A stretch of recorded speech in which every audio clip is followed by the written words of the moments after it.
G'day there, Cameron from 4Ag. We're just out demoing the 4-metre SmartDrill on a farm just out of Matamata. It's the 125 row spacing drill, disc and boot. It's got the Güttler roller on the back for closing the slot. So this paddock's been very hammered with the drought we've had this season. The thatch is not very good, so they're just stitching in about 15 kgs of grass per hectare to try and give them a bit of a cover for the winter.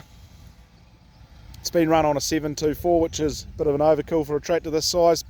It's only basically running it at an idle. You'd easily run it on 130, 40 horsepower. You can see it's making quite a clean job of cutting through the grass and then closing the slot.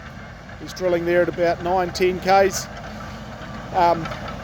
The comment that's been made that it's very good on these small Waikato paddocks. So this is about a 2.5 hectare paddock, so it's quite nimble for getting around these tighter farms and gateways and smaller paddocks, so you don't need a big tractor and a big drill for trying to get around these awkward farms.